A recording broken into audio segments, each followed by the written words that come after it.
জামাত ইসলামী ঘটনা টের পেয়ে, ঘটনা বুঝতে পেরে তারেক জিয়ার চেষ্টা ব্যর্থ করে দিচ্ছে। দর্শক, নীরবে নিবৃতে তারেক রহমান মাননীয় প্রধানমন্ত্রী একটা অঘটন ঘটাতে যাচ্ছেন, কিন্তু না, জামাতের কারণে পারবে না। জামাত বিএনপি সব অপকর্মের রাস্তা বন্ধ করে দিবে, সব ধান্দাবাজি বন্ধ করে দিবে, সব ষড়যন্ত্র ব্যর্থ করে দিবে। কিভাবে? জামাত কি পারবে? হ্যাঁ পারবে। কিভাবে পারবে?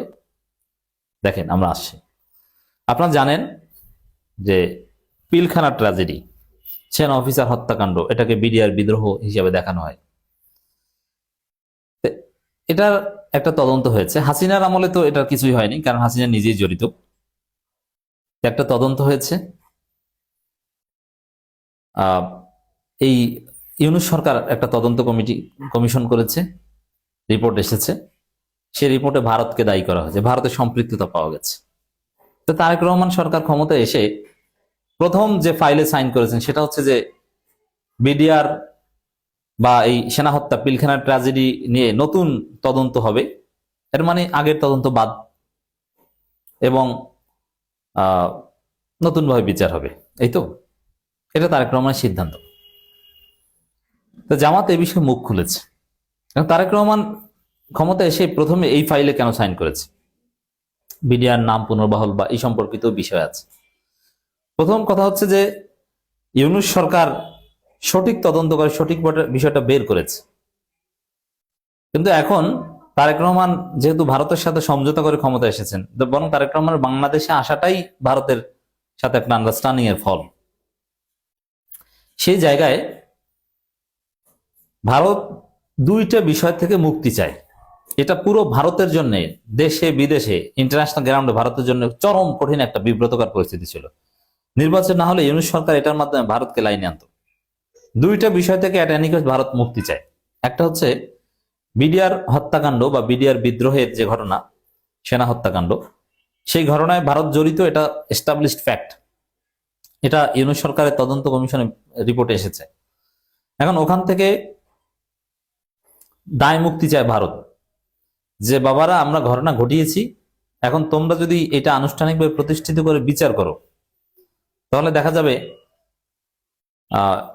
ইউরোপ, আমেরিকা, জাতিসংঘ বিভিন্ন জায়গায় যে বাংলাদেশের সেনা হত্যাকাণ্ডের সাথে জড়িত ভারত, এটা প্রতিষ্ঠিত হবে। এই ভার, এত বড় কষ্ট আমরা নিতে পারবো না, বেকায়দা করব। অতএব এই জায়গা থেকে আমাদের মুক্তি দাও। আবার বাংলাদেশের নাগরিক গুমের সাথে জড়িত ভারত, যেটাকে ট্রান্সন্যাশনাল ডিসঅ্যাপিয়ারেন্স বলা হয়, এনফোর্স ডিসঅ্যাপিয়ারেন্স। সালাউদ্দিন গুম কেস, সুখরঞ্জন বালি গুম কেস, সরাসরি ভারত জড়িত, একদম জড়িত, সাউথ ব্লক জড়িত। এমনি এমনি বাংলাদেশের কোর্ট থেকে একজনকে ধরে নিয়ে গেছে, তাকে পাওয়া গেছে ভারতের জেলে। বাংলাদেশের এসালমের একটা বিল্ডিং থেকে, উত্তরা একটা এসালমের বিল্ডিং থেকে সালাউদ্দিন আহমেদ বর্তমান স্বরাষ্ট্রমন্ত্রীকে ধরে নিয়ে গেছে, তাকে পাওয়া গেছে শিলংয়ে। ফাইজলামি এটা? এটা অবশ্যই ভারতের রাষ্ট্রীয় পৃষ্ঠপোষকতায় হয়েছে।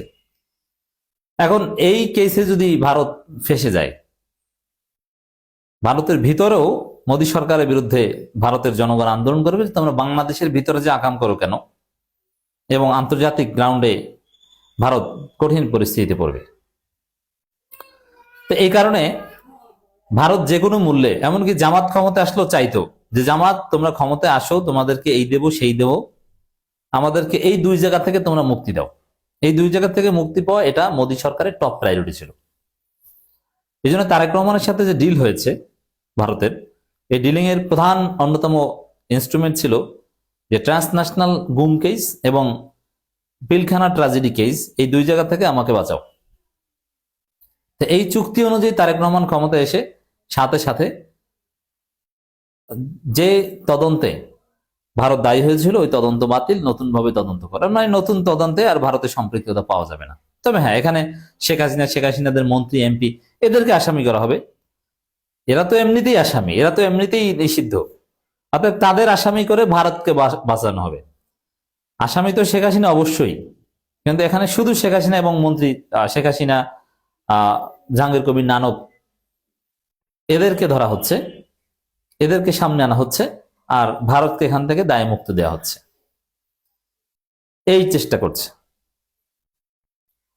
তো দর্শক, পিলখানা ট্র্যাজেডি, সেনা হত্যার প্রকৃত রহস্য উদ্ঘাটন ও দোষীদের শাস্তির দাবি। অধ্যাপক মিয়া গোলাম পরোয়ার।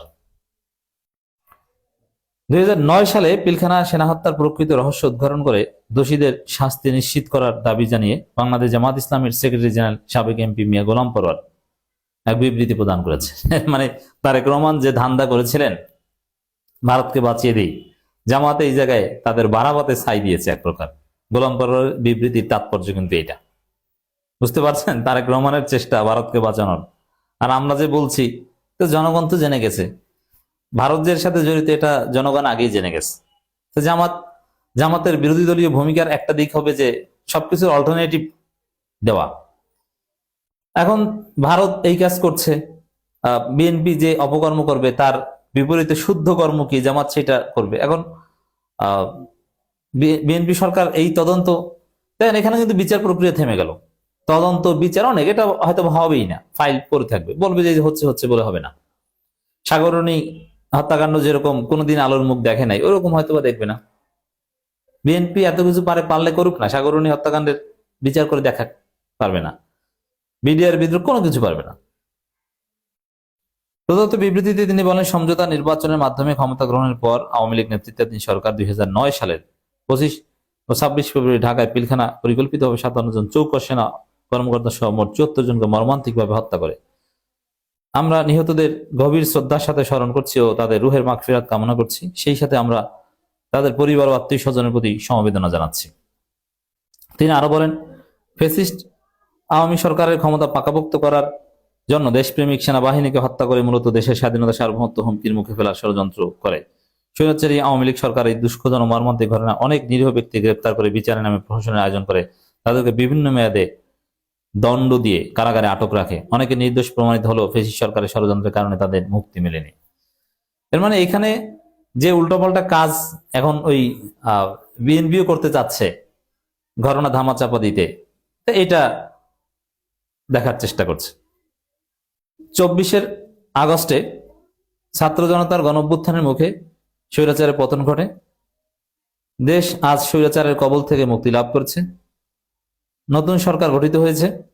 জনগণ 2009 সালে 25 ও 26 ফেব্রুয়ারি সেনা হত্যার নির্মম ঘটনা প্রকৃত কারণ জানতে চায়।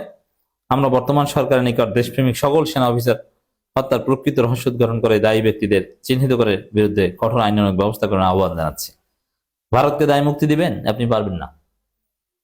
জামাতের লোকজন সঠিক তথ্য বলে দিবে, অল্টারনেটিভ বলবে না সবকিছু। শ্যাডো ক্যাবিনেট সঠিক তদন্তের কথা বলবে, যে আমরা একটা তদন্ত করি, তদন্ত কমিটি কিনা জামাত নিজেরাও একটা ঘোষণা করে দেয়, তখন বুঝবেন খেলা কাকে বলে।